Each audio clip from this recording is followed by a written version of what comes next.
Sir ఇది చేసేటప్పుడు ఇప్పుడున్న ఫాస్ట్ లైఫ్‌లో ప్రకారంగా జిమ్‌కి గాని, యోగాకి కానీ వెళ్ళలేము. మరి మీరు ఇస్తున్న ఫుడ్‌తో పాటు డైలీ వ్యాయామం అనేది కంపల్సరీ బాడీకి. హ్మ్. ఐదర్ మనం ఏదైనా ట్రీట్మెంట్ తీసుకున్నా, అవును. తీసుకోకపోయినా కూడా. మరి అవును. వ్యాయామం అనేది ఎలా ఉంటుంది మరి? అది కూడా ఇప్పుడు మేము మీరేమైనా ఇప్పుడు ఫుడ్ అన్నీ ఉంటాయమ్మా ఇందులో.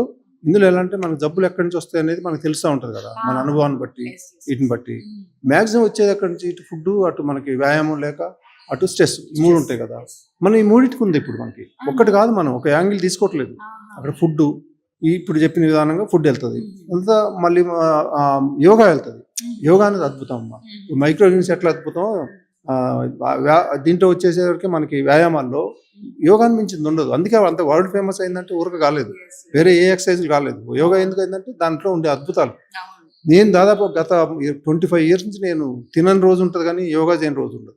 రియల్లీ?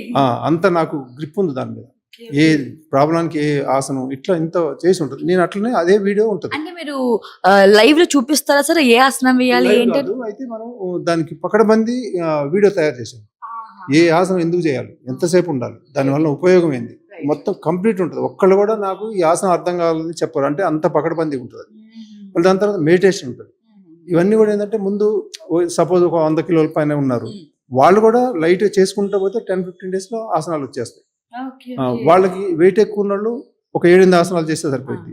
తర్వాత మిగిలినోళ్ళైతే ఇంకొంచెం ఎక్కువ ఉంటాయి. వాళ్ళ ఆహా! దీన్ని బట్టి వాళ్ళు బాడీ చేసుకోవటం. ఆ! కెపాసిటీ ఆ! బట్టి దాని ఉంటుంటాయి. తర్వాత మళ్ళీ మెడిటేషన్. అది హుహు. ఇంపార్టెంట్ మళ్ళా. హుహు. చాలా మంది కొద్దిగా అశ్రద్ధగా ఉంటది. అవును. మెడిటేషన్ అంటే ఏదోలా అనుకుంటారు. కాదు. అవునవును. హ్మ్. మెడిటేషనే చివరికి మనకి అద్భుతాలు చేస్తది. వీటన్నిటికన్నా కూడా.